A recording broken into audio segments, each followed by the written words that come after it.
بسم الله الرحمن الرحيم هبين وناكسن دمانتين مرت شرف تقريبا هذا كل الدول يوجي قروح بدنا نوجه ذا سنتر جواهر يولي فاضل من نقلوم فنان الدين وين قرنك يقفل بوهال كان فني منصب درجة وكجوجا يبعض اللي يرضى وعين سلامة يا يورد الصحافة ده يبعض وحبر الشدة runtii aad aan ugu faraxsanahay in Google Dig Media ay u dabaaldegayso laba sano jirsigeeda taasna ay muujinayso in labada sano inta ay joogto waxyaabaha ay qabatay ay yihiin waxyaabo aad u waaweyn oo meesha ka saari kara gaabka jira ku saabsan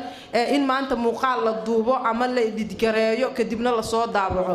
sababtoo dunida ay casriyoobaysaa oo sanadba sanadka ka dambeeya tiknoolajiyadu waxay sameynaysaa horumar marka la fiiriyo meeshii la joogay 10 sano ka hor maanta miidiyuhu ma taagno taasna waxa lagu soo gaaray isbedelka kala duwan ee dunidu ka dhacaya ayaa si la mid ah Soomaaliya u saameynaya dhanka warbaahinta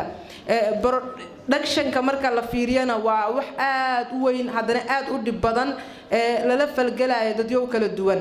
marka sheeko sahal ah ma ahan in qof uu muuqaal soo duubo muuqaalkaas uu soo duubayna uu noqon doono mid lagu qanci doono ama la diidi doono ay ku xigto inuu edit gareeyo hadana muuqaalkii oo edit gareeyay sawiradii la qurxiyay kadibna la soo daabaco marka waa shaqo dheer oo isla xiriirta isku xiran waxa laga yaabaa xataa muuqaalka qofka aad u sameysay inuu ku qanci waayo qanaacada ka soko waxa laga yaabaa maanta oo dhan inuu ku dhaho waxaan ka bedel oo muuqaalkii projectiga kuugu jiro maanta oo dhan ay didgareynayso wax le ka bedelays ilaa qofkii ka qancisid oo uu ku farxo mid kale Google Media waxay meesha ka saaraysaa gaabkii jiray ahayd in gabar wax duubto la waayo aroos waxa jirto aan laga ogoleyn in rag ay wax duubaan dhowr qof marka waxay ku leeyihiin gabar wax duubto ma haysaa marka aragnay marka in gabar wax duubto ay muhiim tahay waxa dhacday in ururada saxaafadda ay sameeyaan tababaro arrimahaas ku saabsan tusaale kale ururka gudoomiye ku-xigeenka SWJ oo wuxuu sameeyay tababar soconayay muddo 10 cisho ah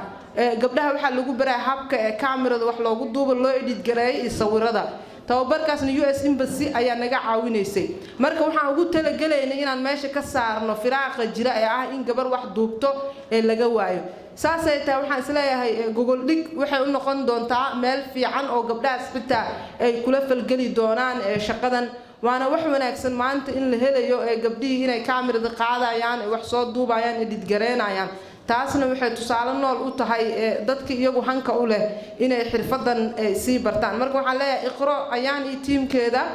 hawsha halkiina ka sii wada inagu waa idin garab taaganahay mar walbana waan ku faraxsanahay anigu ka nasrin ahaan way dhiirigelinaysaa maanta markaan arko gabar kaamira wadato oo qabanaysa shaqadii uu wiilka qaban lahaa marka taasna waa loo baahan inaan sii kordhino aad oo maadsantihiin